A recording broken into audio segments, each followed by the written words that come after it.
Let your love flow through the smooth spot, the place you go to share all your dreams. Let your love flow through the smooth spot, where nothing's ever bad as it seems. You can free up your mind, leave all your troubles behind at the smooth spot, where music makes love.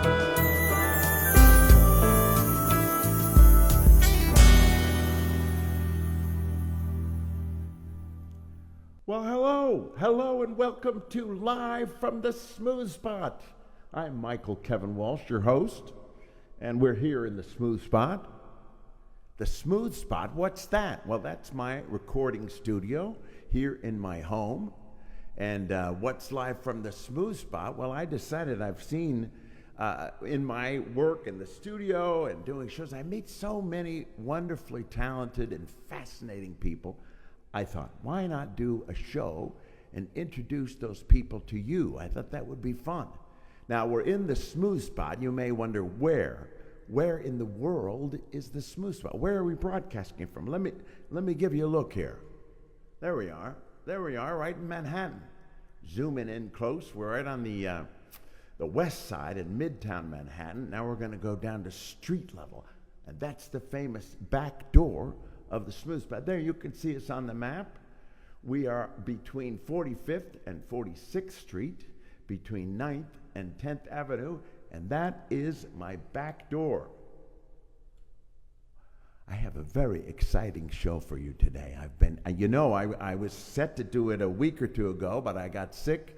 I'm pretty much over being sick now. I'm feeling back to myself, and I have a very exciting guest today who I met when I was musical directing the show Indecent, and he's a lot of fun. And here we are. It's the Friday after Thanksgiving, so hopefully you're well. You've eaten. You're trying to still deal with how big your stomach is, and you need to sit down and watch something fun. Well, I think you're going to enjoy today's show. Jerry Goralnick is the name of my guest. He is an actor. He's an activist. He does all kinds of mischievous things. He's trying to change the world, one of those folks. And we have certain things in common. Like myself, I'm showing you my peace sign. Jerry is a peace activist in a big way, probably bigger than me. I've done a few peace rallies myself. And I was thinking about what opening number to do for the show with Jerry. And this number was released back in 1971 when there was another war going on, and a song by Marvin Gaye.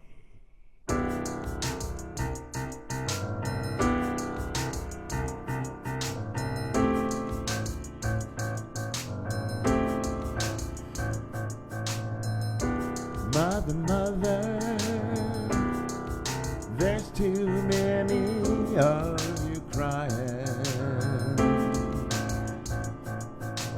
Brother, brother, brother, there's far too many of you dying.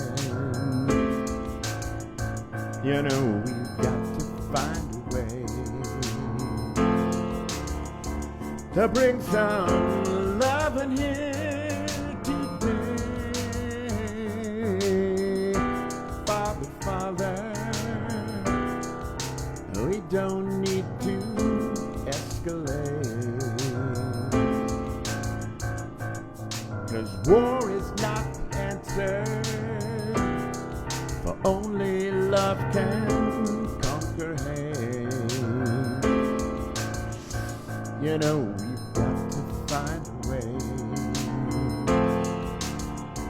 to bring some love in here today. Picket lines and picket signs don't punish me with brutality. Just talk to me so you will see what's going on What's going on? What's going on? What's going on?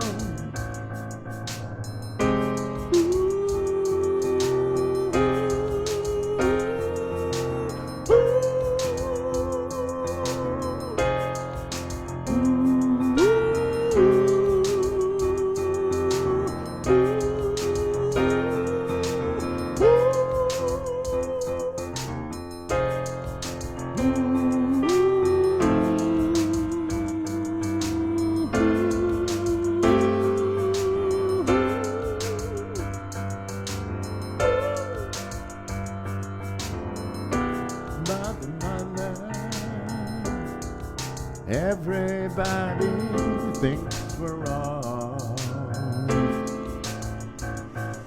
but who are they to judge us just because we sing this song? You know, we've got to find a way to bring some understanding.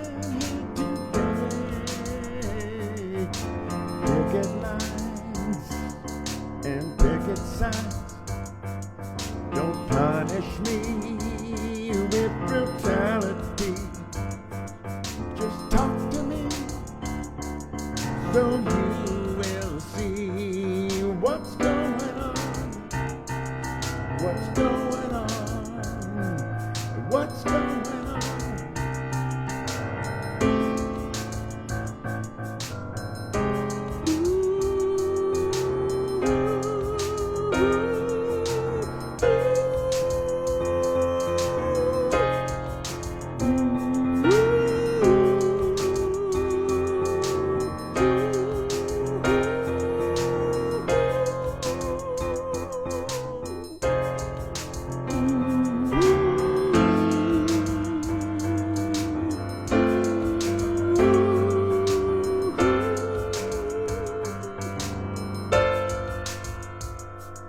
What's going on?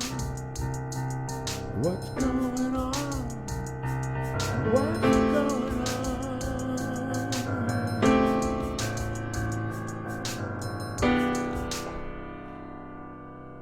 What's going on? It's another time, it's time again that we are asking ourselves, what is going on? We're looking around the world at what's happening and saying, what's going on? Watching the news on the TV. What's going on? Well, I'll tell you what's going on here is I'm excited about my guest. In fact, he should be here. I got a special chair for him so that he would be here. What am I? I'm being told by my producer he's not here, but he is at a location where we have a camera. Let's see if we can go to Jerry. Jerry? Michael, I'm still waiting for the shuttle to the airport. Oh my God, you're still in Sedona. That's Bell Rock. I pride myself on being on time. You know, I know. In the theater, the curtain goes up at 8 o'clock. That's and right. If you're not there at 8 o'clock, so I'm trying to get there. All right. Well, listen. I got an idea. I got a way I can stall for some time. This Bell Rock makes me think of the Pedestal Project. Pedestal project. Why don't I show him that and you get on some kind of a jet or a time continuum bender and get here? Yeah, all right. All right, we'll see you in a minute. Here's the Pedestal Project. Hi, we're in Grand Army Plaza, Brooklyn, New York. As you can see behind me, there's an empty pedestal. This plaza was renovated over 2 years ago, and since then, the pedestal has been empty. But we're going to remedy that with a beautiful bust of Ludwig van Beethoven. Hi. So, as you can see, Beethoven is gone. He lasted 2 days before someone took him, but not to worry. We have this beautiful gargoyle to put in his place. And just in case, we have a sign on the bottom. It says, "Please don't take me, leave me for others to enjoy. But if you simply must take me, write to whyitookit@gmail.com and explain why you had to take it."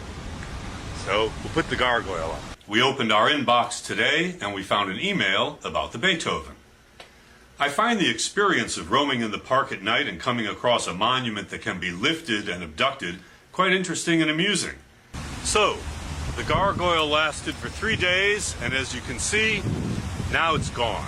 But not to worry, we have a lovely Buddha. The Buddha lasted 5 days, and now it's been taken and replaced by a sculpture called the Kiss by a sculptor named Tupton. The funny thing is, though, I didn't put the sculpture of the Kiss up there. We can only assume that it was done by the person who took the Buddha. We got another email about the Buddha. My husband and I have been following your wonderful art installations in the park, and we love the sign on the bottom of the sculptures, especially the feeling and sentiment behind it. The magical quality of playing with neighborliness, need, desire, probability, quantumness, the nature of art, randomness, giving and taking. The Kiss lasted for just 1 day, and now it's gone. But not to worry, we have a beautiful Buffy the Vampire Slayer that we're going to put up on the pedestal. Buffy the Vampire Slayer lasted for a day, so we're going to replace her with the Lovers. So here's the pedestal in Grand Army Plaza, and as you can see, whoever took the Kiss just left it here by this lamppost. The Lovers lasted 1 day. It wasn't taken, it was smashed. We're going to replace it with the Kiss, the African Woman. The African Woman was taken after 2 days, so we're going to replace it with Coco Pelli.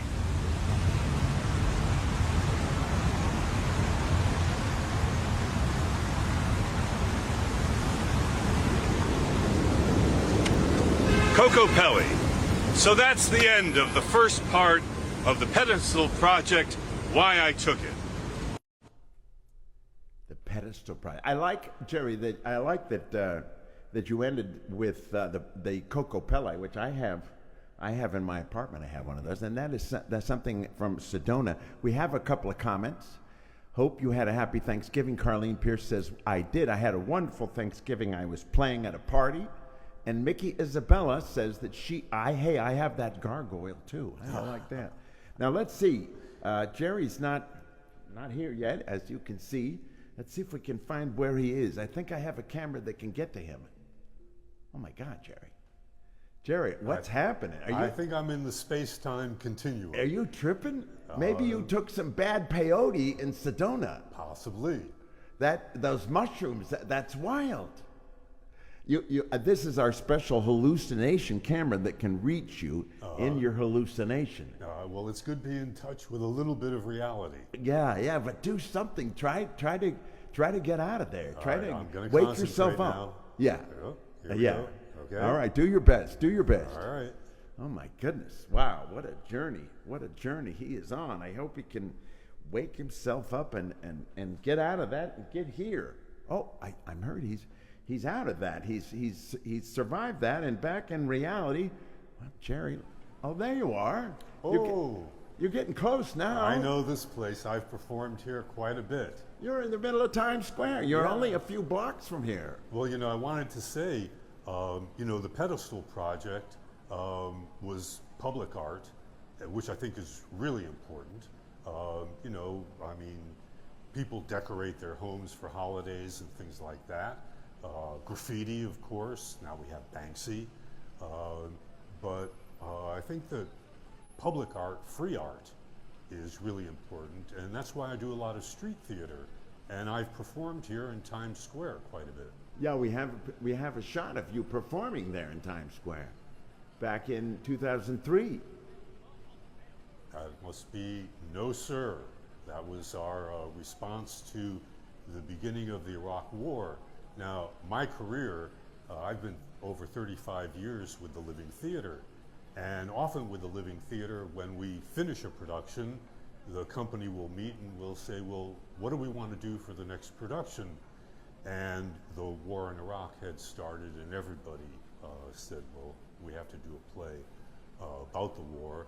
And someone said, well, in Times Square at the recruitment booth, there's a large screen that shows a commercial for joining the military.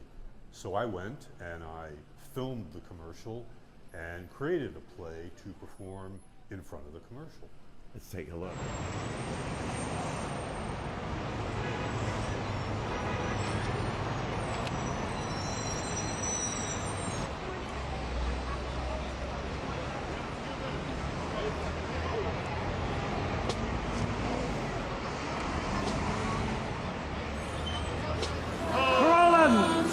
Currently training Iraqi police officers. Assistant Coach W. Bradham. Currently spending the weekend training our way. Currently hunting Osama bin Laden. It's not your everyday job. Army Reserve. Go Army Reserve. Become a soldier. Sir! No, sir!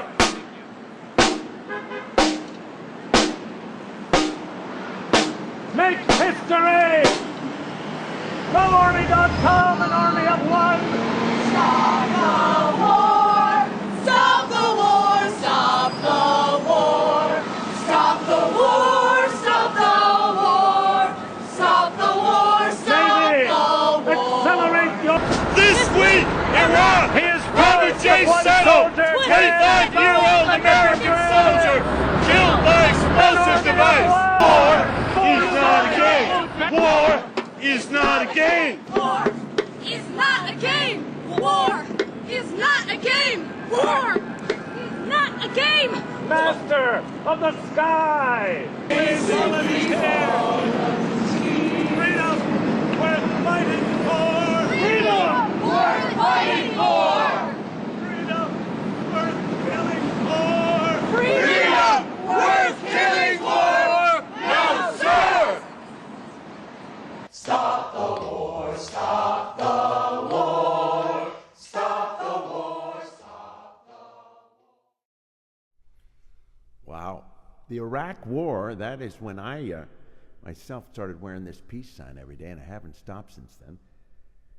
It was only at Times Square. I would think that Jerry could be here by now, but I don't see him. He hasn't come in yet. I'm hoping he will arrive pretty soon. Let's see. I don't know how I can fill time while I'm waiting for Jerry to say something. Or Michael. Jerry, I Michael? hear you. You're like I'm- a voice. I'm in a box. Oh, I think I know where you are. Oh? There you are. Okay, all right. This is, wait a second, here we go. The smooth spot for all your recording needs. Wow, giving me a free plug. I love you. Come on out. Jerry Goralnick, my new buddy, my new friend. To do a show and get a friend out of it. Ooh. I always forget. We can hear you. I'm wired. You're wired. Come on over and sit down. Hello, everyone. Look, they're clapping for you.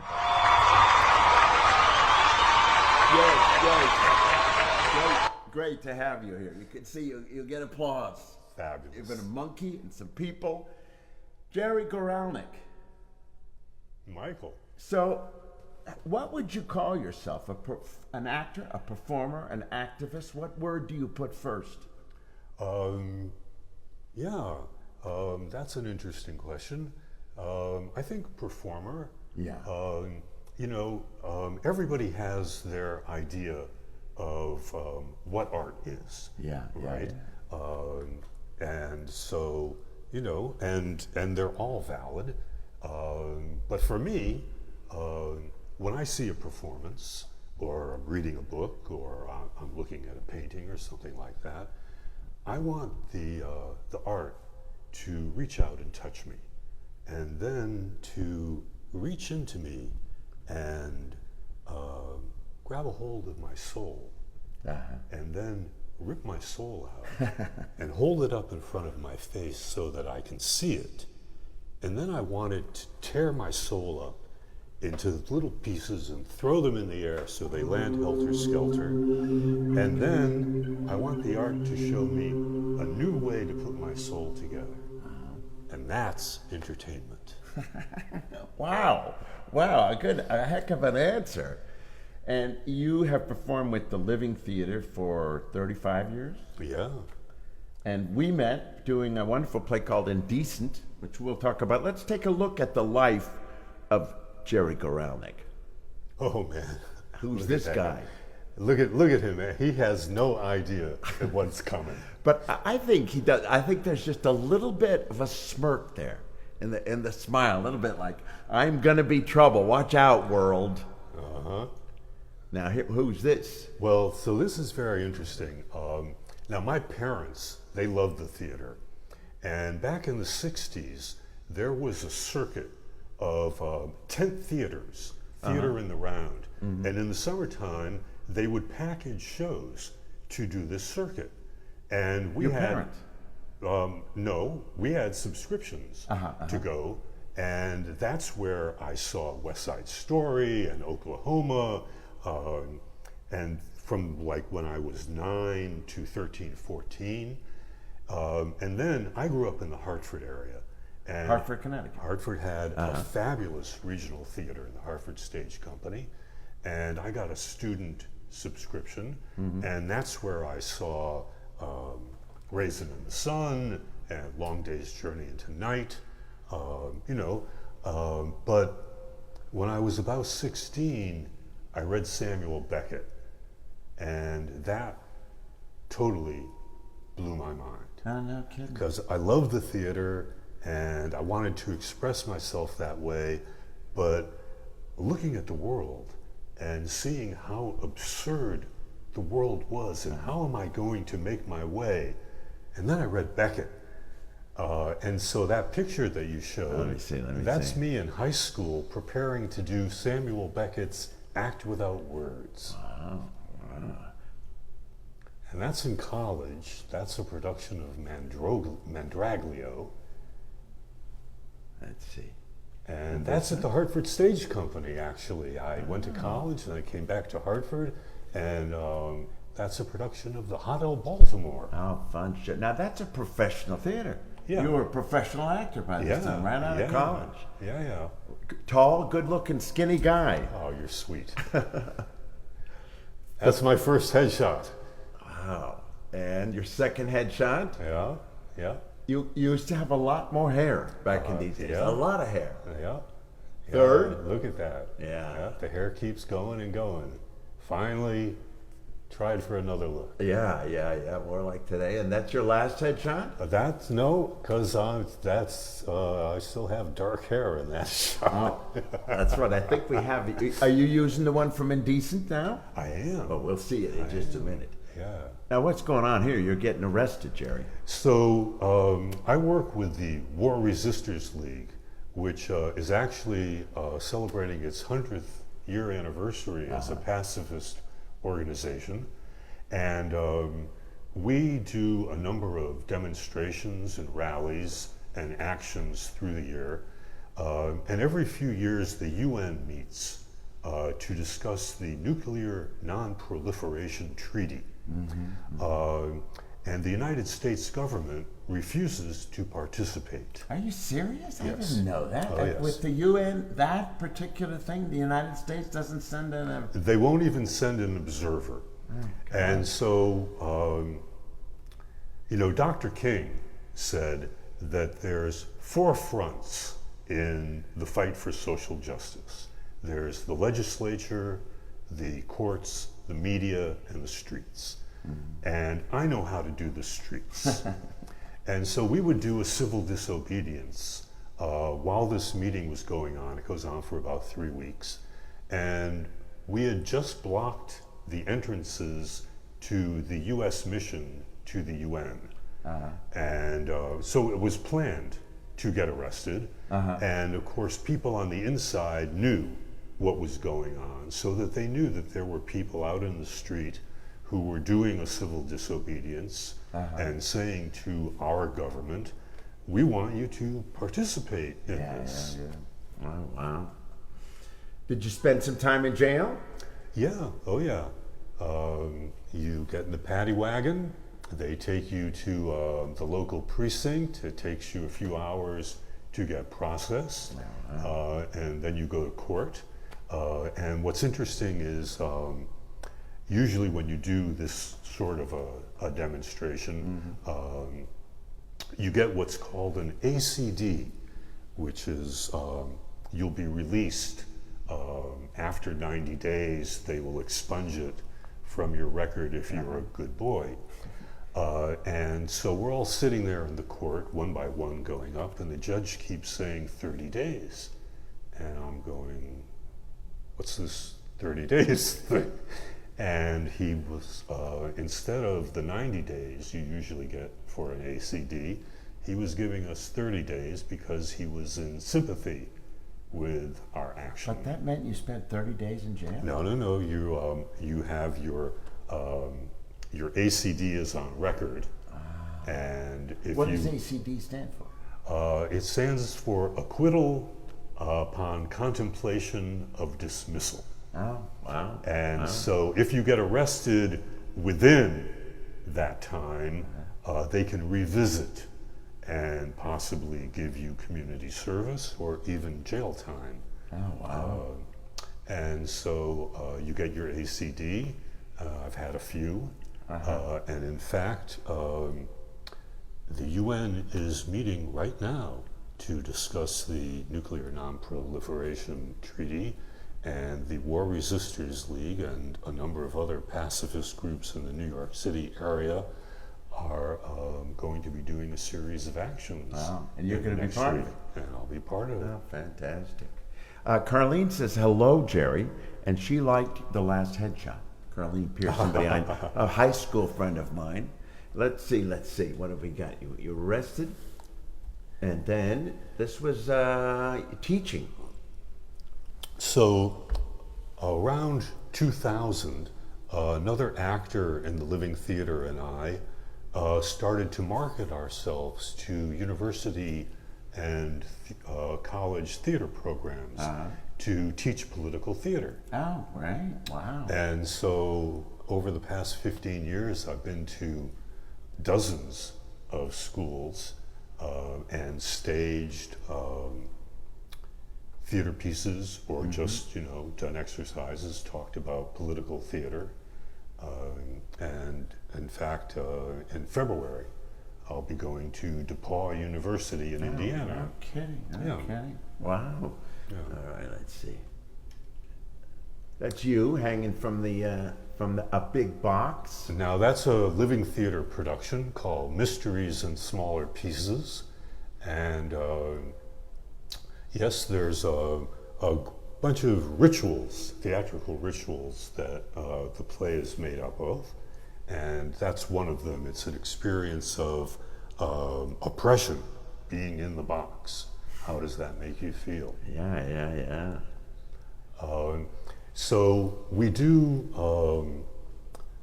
a lot of different kinds of shows, and this one was about the history of capitalism. And one of the really interesting things in the Living Theater is in every play that we do, we try to involve the audience. Now it's called immersive theater, but a lot of times you'll go to these immersive plays and it's really just walking from room to room and seeing things going on. But we always called it audience participation. And every play that we would do, we would try and find a new form to involve the audience. So for example, we were given a residency in Italy, in the mountains north of Genoa. And that area had a very history of resistance to the fascists during World War II. So we went around and did oral histories, and we created a play called Resistance that told their story. And one of the features of the topography was it was really rocky. There were stones everywhere. So everybody in the play had a stone, good size rock. And the play was done in the round, and the play starts, and after a few scenes, we all went up to somebody in the audience, and I would say, I need you to hold my rock. I'll be back shortly to get it, but if you would hold on to it for me, don't worry, I'll be back. And we did a few more scenes, and then I would come back and I'd say, I need my rock, but I also need you to come with me. Which is what would happen during the resistance when the lookouts saw that there was a possibility of, the enemy coming. There would be a knock on your door, and you would answer the door, and they say, "You've got to come." And so I would say to you, "You've got to come with me." I was, "Don't worry, I'm going to be with you the whole time.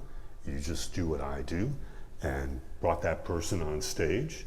And we did a series of actions. We were skulking around and that sort of thing. And then after a little while, I would say, "Thank you very much. You can go back to your seat now." And then the play would continue. Wow. Now, this particular play was a history of capitalism. And during the play, like about 3 times, we went out into the audience and we sold shares of stock in our character. And I was an Arab merchant, and so I would come up to you and I would say, "Look, you can tell, I'm going to really prosper. My shares of stock are cheap. They're only $1 a piece, and it would be real money." And you might say, "Okay, I'll take 3," and you'd give me $3, and I would give you 3 shares of stock. To the audience. To the audience. And they'd give you money they would out of give their you money. pocket. At the end of the play, we would decide who prospered and who didn't. That was all up to the algorithm. And so it would be announced, my shares of stock are worthless. So you lost your $3, somebody else gained, and sometimes $200-$300 would pass. And through the people, audience. and that was it was done. They didn't get their money back. There was not a money back guarantee. And other people made money. You mentioned capitalism. It makes me think of this clip where you did almost like the movie Network. You know what I mean? The cronies. Yes, so for about 10 years, I worked with Reverend Billy and the Church of Stop Shopping, which was a radical performance group. And Reverend Billy and the Church of Stop Shopping. yes, we did a parody of a Pentecostal church service that was fabulous. We had a 30-voice choir, a live band. The songs were hilarious. and we would also do what we called retail interventions, where we would sneak into a Starbucks, for example, because we were very concerned with the change, especially like here in New York, we saw, mom and pop shops disappeared and were replaced by these multinationals like Starbucks. Because they could afford to pay higher rents. And they're what we call blockbusters, because they would raise everybody's rents and people would move out. So we would go into the Starbucks with our choir robes hidden, and the music director would have his portable keyboard.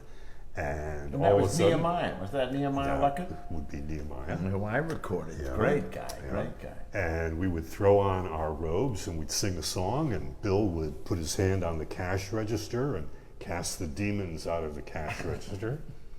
But we did a number of music videos of songs that we did, and this is one of them.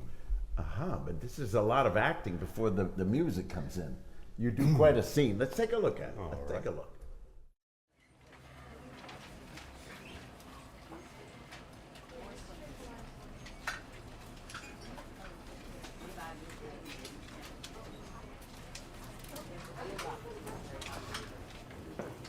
And now we'll move on to next month's projection.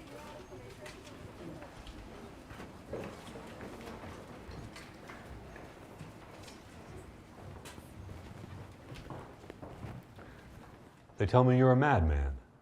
Mad as a hatter. Who isn't? Please have a seat. As the CEO, I'm really the lead salesman for the corporation, so to speak. I'd like to try and sell you something. You have meddled with the primal forces of nature, Billy, and I won't have it. Is that clear? Consumerism and world trade are ebb and flow. It is ecological balance. You are a simple man who thinks in terms of nations and peoples. There are no nations. There are no peoples. There is no third world. There is no West. There is only one holistic system of systems. One vast and immane, interwoven, interactive, multivariate, multinational dominion of dollars. It is the international system of currency, which determines the totality of life on this planet. That is the atomic and subatomic and galactic structure of things today. And you have meddled with the primal forces of nature, and you will atone. Am I getting through to you, Reverend Billy? No.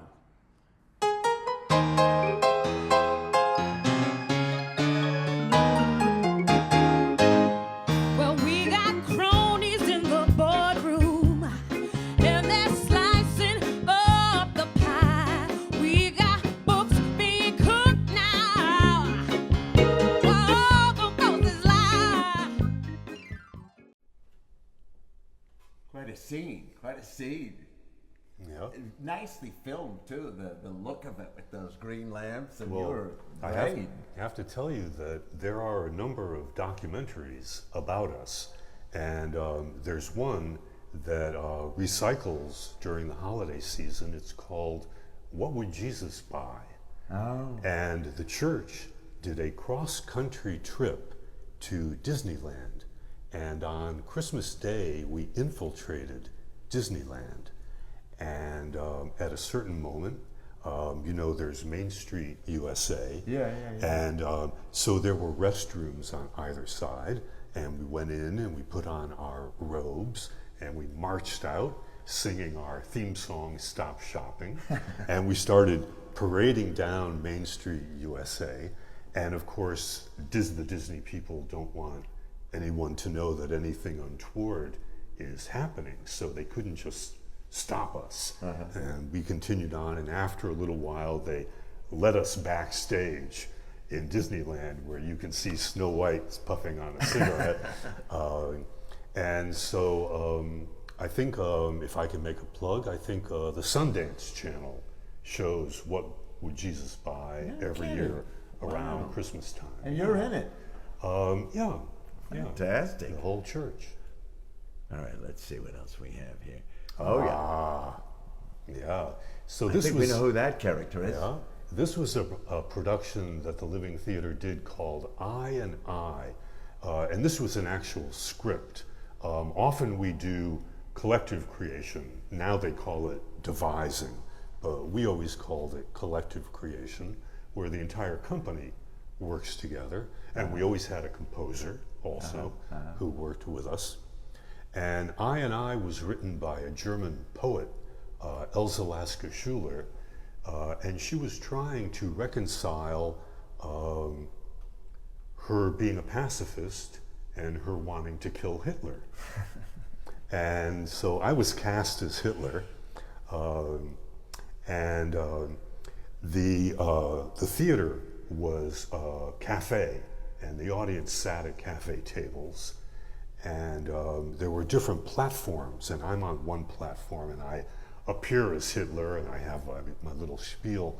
And in directing it, Judith Molina comes up to me and she says, "Jerry, I want you to walk through the audience and improvise for about a minute before you go up, because we're in the Hellfire Cafe, which is overseen by Satan, and Satan and Faust are there, you know, the two sides of good and evil." And I'm like, great, I have to go and improvise As Adolf Hitler. for a minute as Hitler. And so I'm, ranting and raving. But if I came upon somebody I knew, like you, I would stop and I'd go, Michael Walsh, I'm not surprised to see you in hell. And then I would continue on. Adolf Hitler, quite a character play. Let's see. Yeah, the divided self and a divided world. Judith Malina, you mentioned she's famous for the Living Theater. Judith Malina was my mentor. In the Talmud, it says, get yourself a teacher and get yourself a friend. Those are the two people that you need. And I found both those people in Judith Malina. Oh, that's great. That's great. I think we got a picture of her somewhere here. Let me see. And there's Judith. There's Judith. Now, this is from an Italian newspaper. And one time we were on tour in Italy at the same time as Madonna. And in the entertainment section of the newspaper, the top fold would be Madonna, and the bottom fold would be Judith. And they didn't have to say her last name. Everybody knew who she was. Just like Madonna. Just like Madonna, yes. there was Judith. Yeah. Wow. There's you protesting. Yeah. Do you remember what war? This was at the start of the war after 9/11. This is the Afghan war. You can Yeah. see the sign. We were Yeah, out there yeah. the first year, the second year, the third year.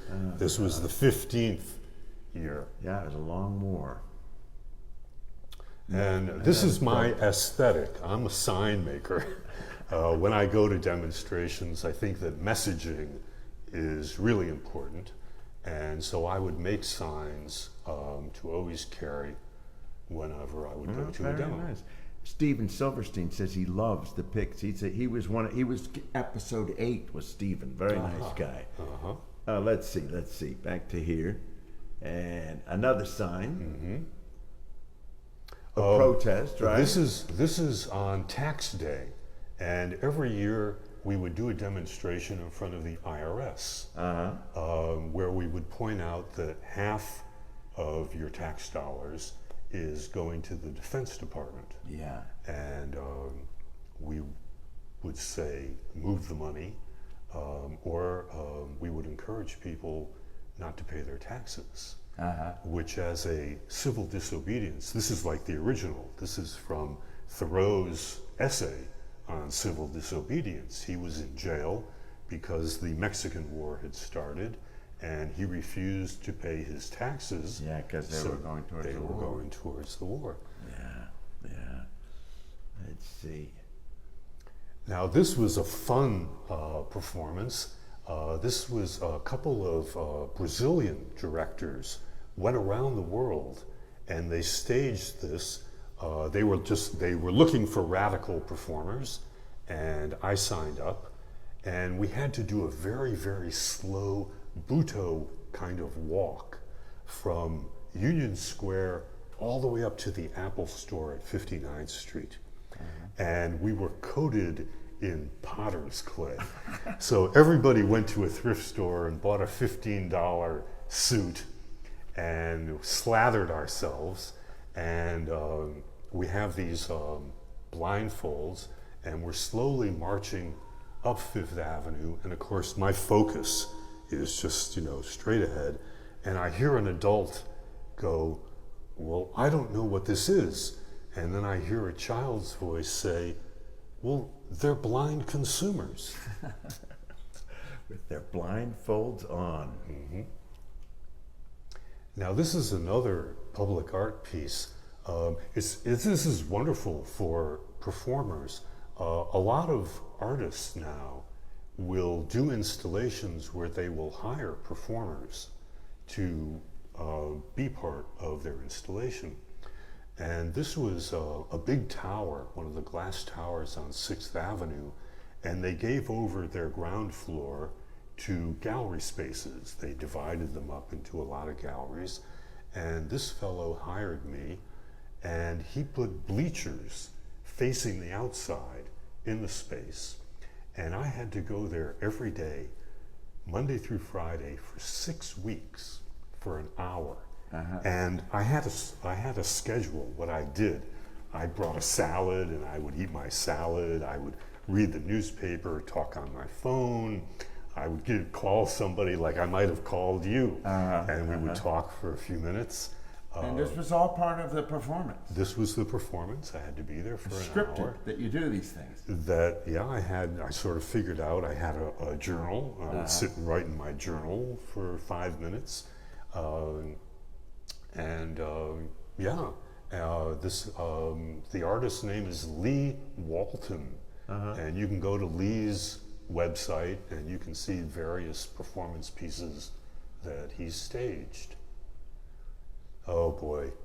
Now, fortunately, now there's 3D printers. But in the past, this is in a museum in Nevada. And with the violin is he's not what do you call it? He's like a puppet or a statue. Yeah. A statue made out of you. Well, they had to do a plaster cast of my entire body. What happens is they have vintage clothing and they have to find a body that fits the vintage clothing. And I had the right dimensions. And they go and, they have that plaster impregnated gauze and they just layer it on you. And they leave a seam, all along the sides, so when it dries, they can pull it apart. And they use that to cast. And they make a cast of your body, and so I am in a diorama in this museum. Yeah, and so long after I'm gone, I will still be there. You'll be there playing the violin. Still be there. Now this is an organization called The Team. And what's very cool now is that there are a lot of performance groups, theater companies, and they need older radical performers. And so I'm on the list. And in this show, we were reimagining protest songs. There were a dozen songs, and they got contemporary composers to reimagine the songs. And so we performed this whole series of songs. Carlene says, what is Lee's last name again? Walton. Oh, just like the Waltons. Just like the Waltons. I had one of my guests was Jim Walton. So all right. Which has nothing to do with that. Lee Walton. Look him up. Great picture, right? From a movie? This is from a movie. As actors, you have to do some of everything. Right? I've been in commercials, in music videos, print, voiceovers, student films, independent films, and in this one I'm an over-the-hill gangster. Speaking of things that you've done, it makes me think of something very unusual you did. Let's see, where did they go? Where did I put it? 3 strikes. I know it's in here. Hold on just a second. I missed that.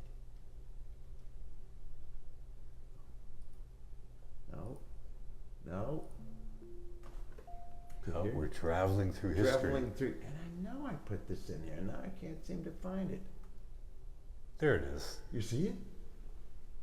Go back down. Oh, there it is. Yeah. Then it disappeared. So I can do a little intro.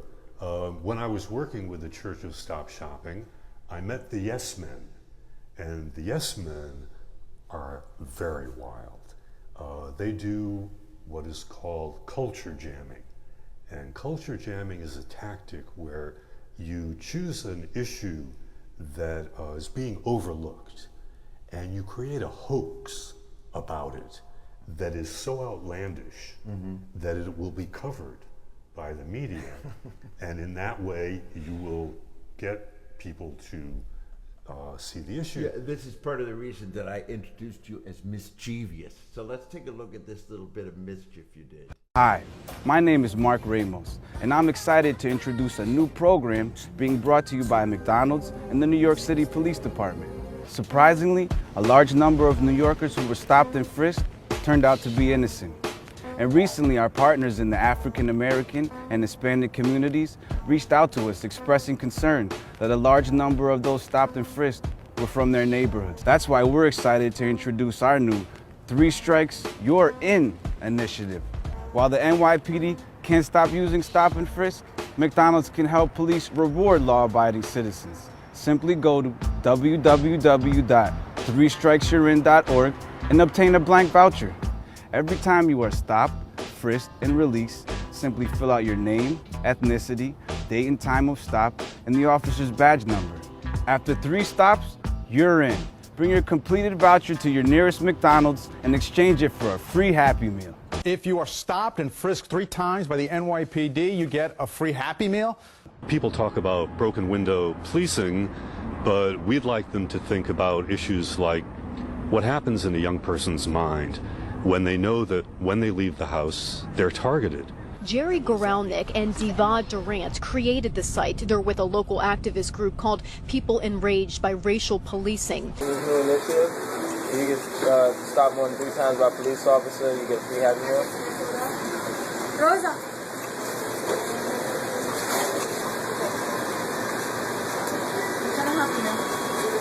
It's been a long time since I had Happy Meal.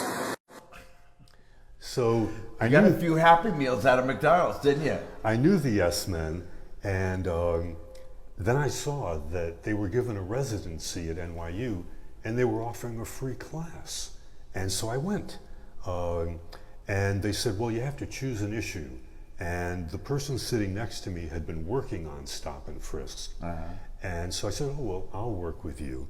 And we would brainstorm things, and the Yes Men would come around and say, what are you thinking about? And we would tell them, and they would say, well, that's great, but can you make it funnier? And I'm like, what is this funnier thing? And so we finally came up with this initiative of linking the NYPD and McDonald's, and everybody wanted to work with the Yes Men. There were graphic designers, web designers, TV production houses. That's how we made that commercial. Yeah, it looks very real. And so just before we were about to launch, they said, well, you need a phone number to put on the press release. So I got a burner phone with a phone number, and we made a press release, and they could do an email blast to 10,000 media outlets and 8 a.m. the next morning. And I'm like, nothing's gonna happen. At 8:01, the phone rings, and it's from Japan, a magazine, and they want to know, is this real? And I have a list of talking points, and I start going through my list of talking points. Well, I got about 40 phone calls from every major network, newspaper, everybody. And by about 10:30, we were outed, because people would call the NYPD or McDonald's. But around noon, I get a phone call, and the voice on the other end of the line is laughing. And he says, I'm the assignment desk editor at Channel 7 News, and we have to do a story about this. And as you saw, there we were on Channel. I don't, maybe 50,000 people watched the. So you shined the light on stop and frisk. It worked. And now it's gone. You're a part of helping it to be gone. And now, where are we here? Okay, so I was living in New York when 9/11 happened, and I was in Manhattan, lived in Manhattan, and like many people, I was drawn to go outside and be with people. And Union Square was my local place, and of course, the fences were covered with 8x10s of the people, and people were making, candle altars and things. And I'm like, we need a ritual, and that's what I do. And so a number of living theater people were out of the country, but I called the other living theater people who were in town, and I said, I'm putting an ad in Backstage. and we're going to make a play. And we have a structure where we can go into a community, and with the people in that community, we can make a play instantly about the issues that are important to them. Oh, wow. And so the ad in Backstage said, theatrical response to the World Trade Center attack. Mm-hmm. And I rented rehearsal space. About 30 people came, all different song and dance people from Broadway came. Mm-hmm, mm-hmm. And we had a talk in the beginning, what's important? And people said, well, the change between before and after, and then the immediate establishment of us and them. And also, how are we going to move on? And so we created 3 scenes, before and after, us and them, and healing and rebirth. Mm-hmm. And we did it in 3 days, and then we went out into Union Square, and we performed it 3 or 4 days in a row. I think that's what a couple of And these that's pictures. what you're seeing Is there. that this one also? They're seeing the World Trade Center attack at that moment. You know, it was my building. Did I tell you that? I was working there when it happened. Oh, Michael. I wasn't there that day. I slept in. I'd been up too late the night before, but it was my building. Wow. I was working on the 58th or the 57th floor. So everybody in my company got out. Also still looking at the World Trade Center. Yeah, watching the World Trade Center fall. Now that's from the Church of Stop Shopping, and you can see me up there. Oh yeah, I see you. Yeah. On the left of center, up high. And there we are. Very distinctive face you have. Yeah. Doing our performances. Fantastic. What a great group of people. And I thought this whole idea of stop shopping was one of the most brilliant political statements because it leads to everything. Our consumerism in America. Consumerism of weapons, consumerism of, everything. And of course it's a joke. You can't stop shopping. Yeah. But it leads to a discussion. Yeah. And one of the most important things is what's the history of the product? Did somebody suffer to make this? Do you want your 12-year-old daughter to wear clothes made by a 12-year-old person who was enslaved making those clothes? It's a lot to get from you ask the proprietor, where did this come from? Mm-hmm. And that opens up a discussion. Yeah. Good looking picture of you. Uh-huh. And there is the War Resistance League you were talking about. And they're from 1923 to 2023. That's 100 years. Yeah. Making products that kill people isn't the best way to make a living. Mm-hmm. This I grabbed from it's your cover photo on Facebook. I think. Viva Anarchia. I'm a pacifist and an anarchist, and it's my pacifism really that led me to anarchism, because when you look at the different philosophies and ways of organizing society, democracy, representative government, socialism, that sort of thing, the one that really can lead to peace is anarchism, because anarchism wants you to organize horizontally instead of vertically. So that everybody's in charge in some way, or nobody's in charge? Everyone is involved. Yeah, and nobody's in charge. Well, you have to make decisions collectively. And when you make decisions collectively, generally common sense rises to the fore. And so, I've been an anarchist all my life. That's a wild one. An anarchist. Aha! Look at this. Now we're in Sedona. Those are the suitcases from Berlin. That's you contemplating things over there. Some of the cats. This is where we were in Sedona doing the show. Your very newest headshot. You got to use that. Yeah. He's a good photographer. Took everybody's pictures. Larry Kane in Sedona. If you need a picture. And there is the cast. Motley Crew. Yeah, the cast of Indecent. We should give all their names. Shoshana, and Brad Burgess, Shoshana Wilder, right? On the left side, and up front, Ellie Ben-Hune. I think I pronounced that right. I've been teaching him voice lessons now. Oh, fabulous. And that's you in the back. And then Emma Sue Harris, Kathy Salett, and Jeremy Gorin. Yeah. I did it. And there's all of us. And there we are with our musical director. That's right, that's me. And nobody could tell me that my collar was up and that I looked ridiculous. No. All these costumers. You know, Michael, after this, you're going to see so many people on the street with their collar tucked in. It's going to be a thing. It's going to be a thing. I'm trying to think. I think we showed all the videos that I had. Carlene says she loves it. She loves the show. Maybe it's time for us to travel someplace together. Would you like to do that? Let's go. I have special equipment that allow us to go somewhere. We'll be able to switch on the camera over there once we get there. All right, here we are, waiting for the audience. Waiting for our camera too. Let's see. There we are. And we have gone to the magic of television. Is that it? Was it television magic? We've gone to Berlin. Here we are. We're in Berlin, right? Where the show in a cabaret in Berlin.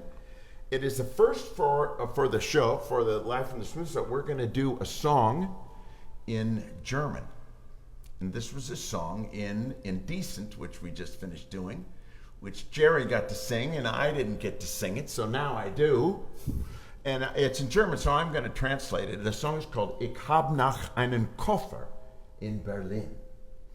And it starts like this. It's wonderful in Paris, on the Rue Madeleine.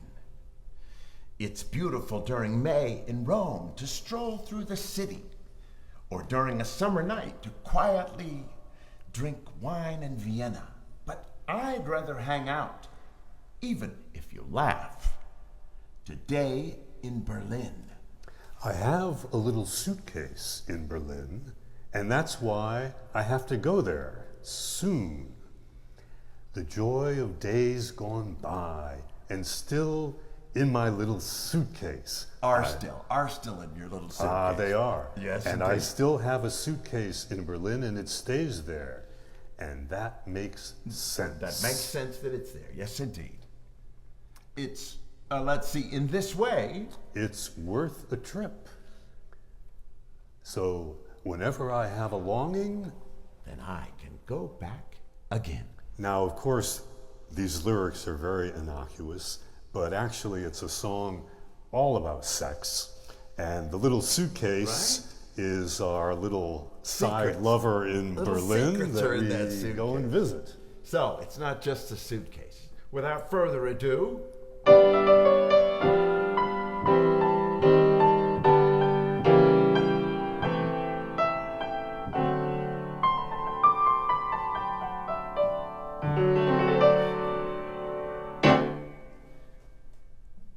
wunderschön ist in Paris, auf der Rue Madeleine. Schön ist es in meinem Rom, durch die Stadt zu gehen. Oder einer Sommernacht, still beim Wein in Wien. Doch ich häng, wenn ihr ablacht, heut Nacht an Berlin.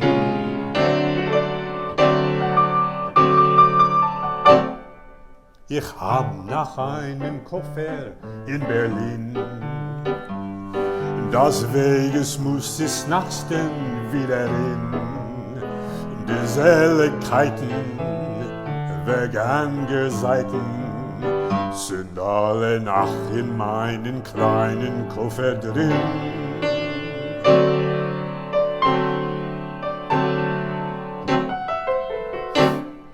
Ich hab noch einen Koffer in Berlin. Der bleibt auch dort und das hat seinen Sinn. Auf diese Weise los ich der Reise, denn wenn ich Sehnsucht hab, dann fahr ich wieder hin.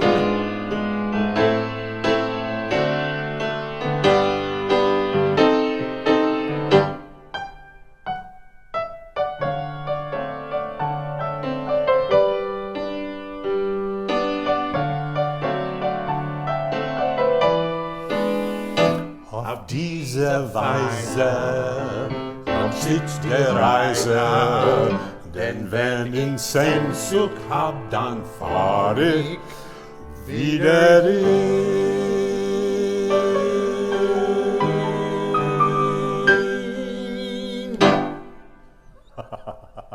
Ich habe einen Koffer in Berlin. Fabulous. My goodness, we've been to Berlin, we've been to Sedona, we've been all over the place. But the nicest place that we've been is the smooth spot. God, my heart is near to explode. Jerry, it has been such a pleasure. We've done it. We interviewed you. They heard all about you, your stories. Thank you so much, Michael. Thank you so much for being here. And now I guess it's time for us to say goodbye. Everybody, you be cool.